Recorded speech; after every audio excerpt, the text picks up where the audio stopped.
प्रिय विद्यार्थियों, सभी को नमस्कार। आज हम लोक प्रशासन का लेसन नंबर 5 जिला प्रशासन करने वाले हैं। इस लेसन का आज हम जो प्रश्न करेंगे उसका नाम है जिला देश की शक्तियां तथा कार्यों का वर्णन करें। प्रिय विद्यार्थियों, यहाँ पर मैं आपको 5 बिंदु दे रहा हूँ जो इसकी शक्तियां तथा कार्य हैं। बाद में हम इन्हीं का एक्सप्लेन करके इस प्रश्न को पूरा करेंगे। पहला जो बिंदु है वह है कानून व व्यवस्था बनाए रखना। दूसरा है राजस्व एकत्रित करना। तीसरा है कार्यकारी शक्तियाँ। चौथा है तकनीकी विभागों से संबंधित कार्य और पांचवा है विकास कार्य। तो प्रिय विद्यार्थियों, इस प्रश्न में इन 5 शक्तियों तथा कार्यों को हम एक्सप्लेन करके इस प्रश्न को पूर्ण करेंगे। पहला बिंदु है कानून व व्यवस्था बनाए रखना। प्रिय विद्यार्थियों, कानून व व्यवस्था बनाए रखना जिलाधीश का सबसे महत्वपूर्ण कार्य है। इस कार्य के लिए वह पुलिस अधीक्षक एसपी की मदद लेता है। वह अपराधों व दंगों को रोकने के लिए उत्तरदायी है। पुलिस उपायुक्त को समय समय पर अपराधों की रिपोर्ट भेजती है। तो ये पहला काम हो गया, यानी अपने राज्य में या कह लीजिए कि अपने जिले में कानून व्यवस्था को बनाए रखना जिलाधीश का सबसे महत्वपूर्ण कार्य है।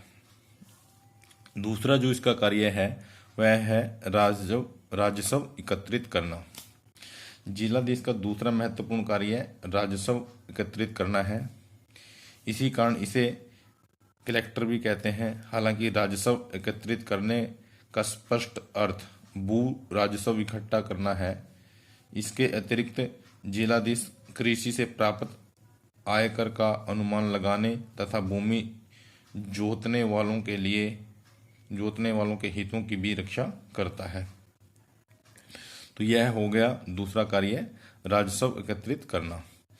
तीसरा जो कार्य है वह है कार्यकारी शक्तियाँ। जिलाधीश जिला स्तर पर मुख्य कार्यकारी अधिकारी होता है। राज्य सरकार व केंद्र सरकार के द्वारा बनाई गई सभी नीतियों व कार्यक्रमों को लागू करने का उत्तरदायित्व उसी का ही है। जिलों का अध्यक्ष होने की स्थिति में कई प्रशासकीय कार्य भी उसके द्वारा किए जाते हैं। तहसीलदार तथा उप तहसीलदार का स्थानांतरण व अवकाश स्वीकार करने, अन्य जिले के कर्मचारियों के विरुद्ध अनुशासनात्मक कार्रवाई करने की शक्तियां उसके हाथों में निहित हैं। वह जिले का वार्षिक बजट सरकार को भेजता है तथा लोगों के कष्टों को दूर करने के लिए हर प्रकार के प्रयास करता है। हरियाणा सरकार द्वारा शुरू किए गए खुला दरबार कार्यक्रम में उसकी भूमिका निर्णायक होती है। चौथा जो इसका कार्य है वह है तकनीकी विभागों से संबंधित कार्य। जिले के अन्य तकनीकी विभागों के संबंध में उसकी सलाहकारी भूमिका होती है। इन तकनीकी विभागों के अंतर्गत कृषि विभाग, सिंचाई विभाग तथा उद्योग विभाग आते हैं। वैसे तो प्रत्येक विभाग का अध्यक्ष अपने विभाग के मामले में स्वतंत्र होता है, परंतु व्यवहार में डीसी के प्रभाव की उपेक्षा नहीं की जा सकती। डीसी किसी भी तकनीकी विभाग का आकस्मिक दौरा कर सकता है और विभाग के अध्यक्ष को मुख्य कार्यालय में आने के लिए कह सकता है। इसके अतिरिक्त तकनीकी विभागों के सभी अधिकारियों की गोपनीय रिपोर्ट उपायुक्त के द्वारा ही लिखी जाती है। प्रिय विद्यार्थियों, पांचवा और अंतिम जो कार्य है वह है विकास कार्य। विकास और कल्याणकारी कार्यों की वृद्धि होने के कारण जिलाधीश की जिम्मेवारियां बड़ी हैं। वह राष्ट्रीय विकास की योजनाओं को लागू करने में महत्वपूर्ण भूमिका निभाता है। जिले में होने वाले विकास कार्यों का समय समय पर निरीक्षण करता है। आज हम देखते हैं कि हर जिले में अनेक प्रकार के विकास कार्य चलते हैं। उन सब में कहीं कोई गड़बड़ी तो नहीं है, वो ठीक ठाक चल रहे हैं, समय समय पर उनका निरीक्षण करना, उनको देखना, ये सारा काम जिलाधीश का होता है।